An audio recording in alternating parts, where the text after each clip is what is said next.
আসসালামু আলাইকুম। আজকে আমি আপনাদের সাথে সবচেয়ে সহজে এবং সবচেয়ে মজার নতুন আলু দিয়ে আলুর দমের রেসিপিটা শেয়ার করছি। এখন যেহেতু আলুর দাম খুবই কম, তো আপনারা এইভাবে আলুর দমটা বানিয়ে দেখতে পারেন। এটা খেতে ভীষণ মজার হয়। চ্যানেলটিতে আপনি নতুন হলে চ্যানেলটি সাবস্ক্রাইব করতে ভুলবেন না। চলুন তাহলে শুরু করা যাক। প্রথমেই একটা কড়াইতে আমি 1/4 কাপের মতো তেল দিয়ে দিলাম। দিয়ে দিচ্ছি 2টা দারুচিনি, একটা তেজপাতা, 4টা এলাচ দিয়ে দিচ্ছি। এবার কয়েক সেকেন্ড এগুলোকে ভেজে দিয়ে দিচ্ছি 3 থেকে 4টা পেঁয়াজ কুচি। পেঁয়াজটাকে এবার একটু নরম হওয়া পর্যন্ত ভাজছি।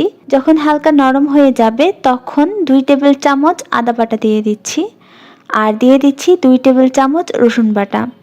আচ্ছা, আমার এখানে আদা বাটাটা একটু নরম টাইপ ছিল, তাই 2 টেবিল চামচ দিয়েছি।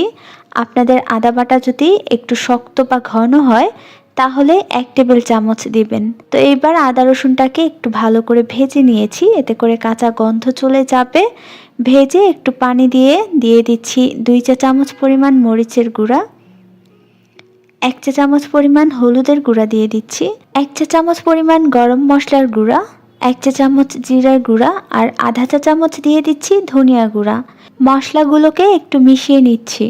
মিশিয়ে নেওয়া হয়ে গেলে এবার পরিমাণ মতো একটু লবণ দিয়ে দেব। লবণটা একটু বেশি করেই দিচ্ছি, আর পরে দেখে আবার দেওয়া যাবে। কিছুক্ষণ নেড়ে নিয়ে তারপর আমি দিয়ে দিচ্ছি 2টা বড় সাইজের টমেটো। টমেটোগুলোকে একটু বড় বড় করেই গোল করে কেটে নিয়েছি। টমেটোগুলোর সাথে মিশিয়ে নিলে যখন দেখবেন টমেটোটা এরকম হালকা একটু নরম হয়ে এসেছে, তখন এর মধ্যে কাঁচামরিচ দিয়ে দেব। কাঁচামরিচটা প্রথমেই দেইনি, কারণ কাঁচামরিচ প্রথমেই ব্যবহার করলে এগুলো ভর্তা হয়ে যায়।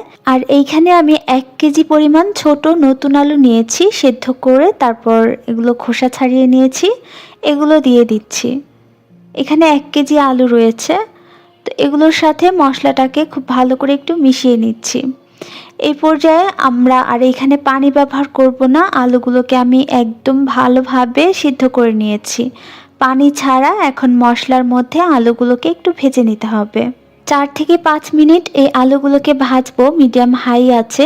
এই ফাঁকে আপনারা যারা আমার চ্যানেলে নতুন এসেছেন বা অনেক আগে থেকেই দেখছেন কিন্তু চ্যানেলটি সাবস্ক্রাইব করতে ভুলে গেছেন, তারা কিন্তু সাবস্ক্রাইব করে নিতে পারেন। যখন আলু ভালো করে ভাজা হয়ে যাবে মশলার সাথে, তখন অনেকগুলো ধনিয়া পাতা কুচি দিয়েছি। ধনিয়া পাতাটা দিয়ে আরও কিছুক্ষণের জন্য একটু নেড়ে ভেজে নামিয়ে নেব। এখন গরম গরম ভাত, রুটি কিংবা শুধুই এই আলুর দমটা খেতে কিন্তু ভীষণ ভালো লাগে। আমি তো এই আলুর দম শুধু খেতেই পছন্দ করি। তো এইভাবে একবার বাসায় অবশ্যই আলুর দম রান্না করে দেখবেন, ভালো লাগবে। আজকে এখানেই বিদায় নিচ্ছি। সবাই ভালো থাকুন, সুস্থ থাকুন। আল্লাহ হাফেজ।